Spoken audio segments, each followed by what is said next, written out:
Ngayong araw po na ito, September 17, ay ginaganap ang bloodletting activity sa pangunguna ng ating mga advocacy support group. Ito yung mga NGOs, ito yung mga force multiplier na mga volunteers po natin at aktibong miyembro ng Dugong Alay Dugong Buhay. Of course, in partnership with Sarina, ang ngayong presidente ng Dugong Alay Dugong Buhay, DCRH, sa lahat ng mga NGOs po natin.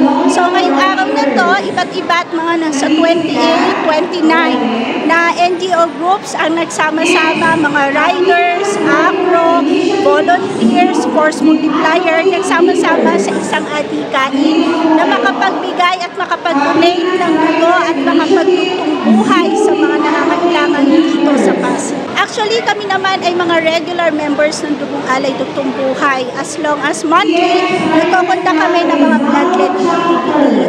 At ang ating mga advocacy support group ay regular din na nagkukunta ng bloodletting activity.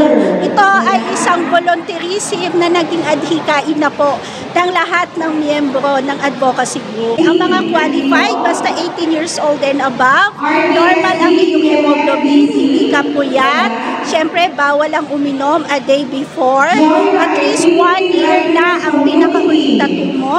Sa ating mga kababaihan, bawal po ang meron tayong monthly dalaw. Siyempre po, dapat walang ubo, lagnat, sipon, nakasalukuyan. At higit sa lahat, ito ay pusang loob at volunteerism ang iyong ginagawang pagdodonate ng iyong dugo. May mga kausap ako kanina na mga motorcycle group at nakipag-coordinate kami with Sarina Marilag. Magsiset up ulit ng mga panibagong bloodletting activity. Tuloy-tuloy ito, walang patid. Ngayong araw din na to, may kasabay din po tayo together with Sarina sa Along Marikina naman. So ito ay kasama sa mga programa na ipinagpatuloy ng anak ng yumaong si Kuya Nap Marilag. At syempre lahat naman ito ay sa suporta din po ng aking kapatid na si Kapitana Maricar Asilo Vivero. Para makatulong po sa ating mga kababayan sa mga nangangailangan po ng Dugong Alay Dugtong Buhay. Kaya pinagsama-sama ko po lahat ng ating advocacy dito sa buong Pasig sa tulong ni Ma'am Conselor Saibel Gupilan. Kaya ito ay para makatulong po sa ating mga nangangailangan po ng dugo. Ang target ko po ay nasa 100 plus at ang participant ko naman ay 300 na katao.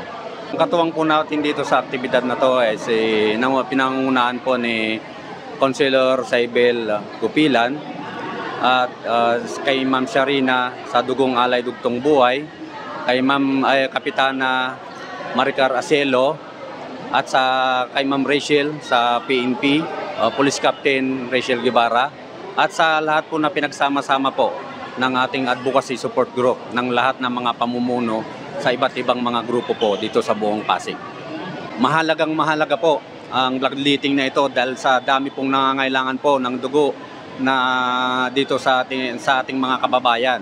Kaya masasabi ko na talagang mahalaga po itong activities namin ito ng advocacy support group ng buong Pasig.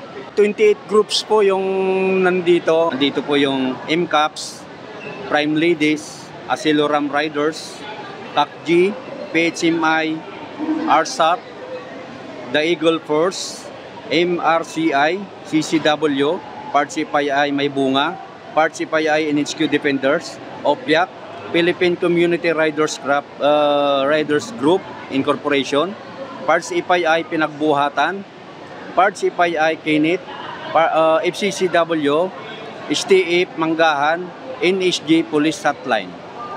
Yan po yung mga nagsama-sama ngayon na nandito pa at marami pa pong parating ng mga grupo kasi hanggang alas 3 pa po tayo ng hapon.